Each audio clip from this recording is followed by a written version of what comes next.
Actress Bhavana நடிப்புல தமிழ்ல வெளிவந்த த டோர் திரைப்படம் எப்படி இருக்கு அப்படிங்கறத இந்த ரிவ்யூல பார்த்துடலாம். ஸோ இந்த படத்தை பொறுத்தளவுக்கு ஒரு ஹாரர் த்ரில்லர் ஜானர்ல இந்த படத்தை எடுத்திருக்கிறாங்க. ஸோ படத்துல அந்த ஹாரர் போர்ஷன்ஸ்ல எந்த அளவுக்கு ஒர்க் அவுட் ஆயிருக்கு, இதை தாண்டி பாவனாக்கு ஒரு நல்ல கம்பேக் கொடுக்கக்கூடிய ஒரு படமா அமைஞ்சிருக்கா அப்படிங்கறத டீட்டெயில் இந்த வில்ல பார்த்துடலாம். படத்தோட கதையை பொறுத்தளவுக்கு படத்துல நம்ம பாவனா ஒரு ஆர்கிடெக்டா இருக்கிறாங்க. ஸோ இவங்க இப்ப பண்ணிட்டு இருக்கக்கூடிய ஒரு ப்ராஜெக்ட்ல அந்த இடத்துல ஒரு சின்ன ஒரு கோயில் இருக்கு. ஸோ அந்த கோயிலை இடிச்சுக்கிட்டு புதுசா ஒரு கோயிலை கட்டி கொடுத்துடலாம் அப்படின்னு சொல்லி அந்த கோயிலை பார்த்தீங்கன்னா இடிக்கிறதுக்கு பெர்மிஷன் கொடுத்துட்றாங்க.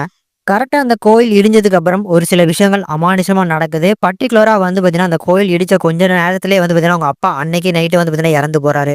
இதன் பிறகும் பாவனோட லைஃப்ல ஒரே மாதிரியான கனவுகள் திருப்பி திருப்பி வருது. ஸோ ஒரு சில அமானுஷமான விஷயங்களும் அவங்களோட லைஃப்ல நடந்துட்டு இருக்கு. ஸோ இதுக்கு பின்னால என்ன நடக்குது, யார் நம்ம கிட்ட கம்யூனிகேட் பண்றாங்க அப்படிங்கறத தெரிஞ்சுக்கணும்னு நினைக்கக்கூடிய ஹீரோயினுக்கு சப்போர்ட்டா அவங்களுக்கு வரக்கூடிய ஒவ்வொரு ஃப்ரெண்ட்ஸும் என்ன மாதிரியான ஹெல்ப் பண்றாங்க, கடைசியா இதுக்கு பின்னால இருக்கக்கூடிய உண்மைகளை தெரிஞ்சுக்கிட்டாங்களாங்கிறதான் படத்தோட மொத்த கதையுமே.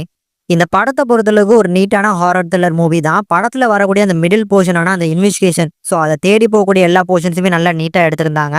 ஆனா ஹாரர் போர்ஷன்ஸ் இருக்கு பாத்தீங்களா, அது பெருசா அந்த படத்துல சுத்தமா ஒர்க் அவுட் ஆகல அப்படின்னு தான் சொல்லுவேன். மேலும் படத்தோட முழு செகண்ட் ஹாஃபும் இருக்கு பாத்தீங்களா, அது இப்படிதான் அமைய போகுது அப்படிங்கறத உங்களால ப்ரெடிக்ட் பண்ற மாதிரி தான் அந்த செகண்ட் ஹாஃப் ஃபுல்லுமே இருக்கு. இதுல அந்த வழக்கமா இந்த ஹாரர் மூவில இறந்து போனவங்களுக்கு ஒரு சில அநீதிகள் நடந்திருக்கும். ஸோ அந்த அநீதிகளுக்காக பாத்தீங்கன்னா அவங்க பழி வாங்கணும்னு நினைப்பாங்கல்ல, அதே மாதிரியான ஒரு பேக்கப் ஸ்டோரி தான்.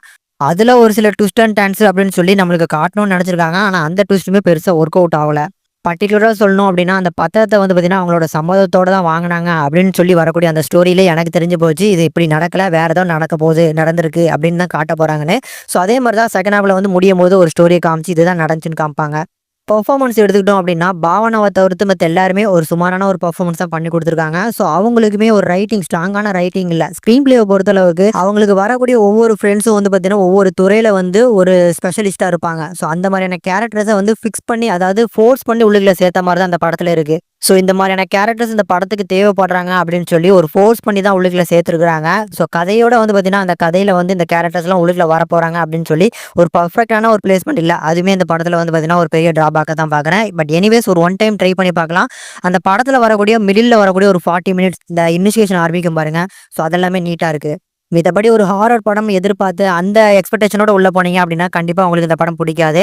ஒரு நல்ல ஒரு கிரைம் த்ரில்லர் அந்த மாதிரியான ஜேனர்ல கூட பார்த்தா அந்த படம் ஓகே டு வாட்சா இருக்கும். ஃபேமிலி வாட்சபிள் தான். கண்டிப்பா முடிஞ்சா ட்ரை பண்ணி பாருங்க. ஒரு ஒன் டைம் கண்டிப்பா ட்ரை பண்ணி பார்க்கலாம்.